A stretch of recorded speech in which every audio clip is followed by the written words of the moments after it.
ടൂറിൻ്റെ hybrid സിസ്റ്റമാണ്. 11.9 kW generation വരുന്നുണ്ട്.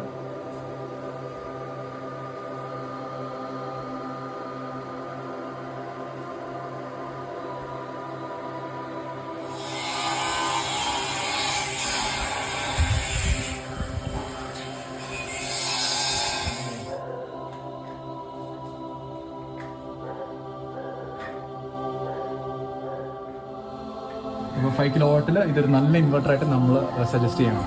അപ്പോൾ ഇനിയുള്ള പ്രോജക്റ്റുകൾ നമുക്ക് സോളസ് യൂസ് ചെയ്യാം.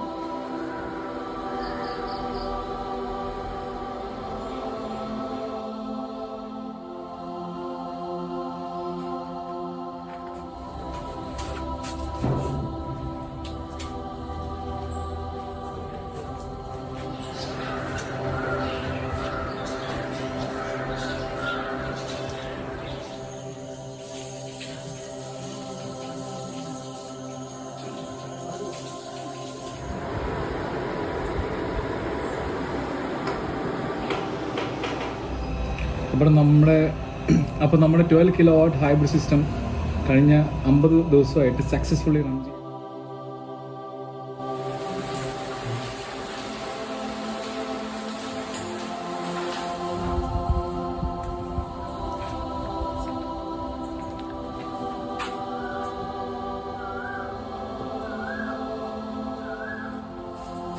We have conducted this thing, and when I try to check this thing to drain only from the batteries.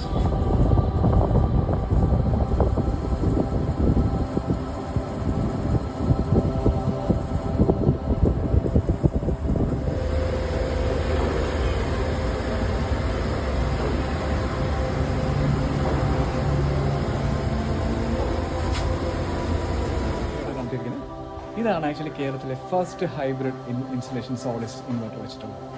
Okay guys, thank you for tuning in. We'll update you with latest videos.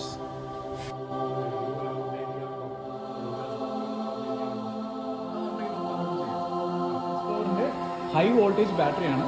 ഈ ബാറ്ററിയുടെ മുകളിലത്തെ portion വന്നിട്ട് centralised BMS ആണ്. താഴെ വന്നിട്ട് നമ്മൾ ഡേയുടെ ഇൻവെർട്ടറും അതുപോലെ തന്നെ S പവറിൻ്റെ ബാറ്ററീസും വെച്ചിട്ടാണ് സിസ്റ്റം ഇൻസ്റ്റാളേഷൻ ചെയ്തിരിക്കുന്നത്.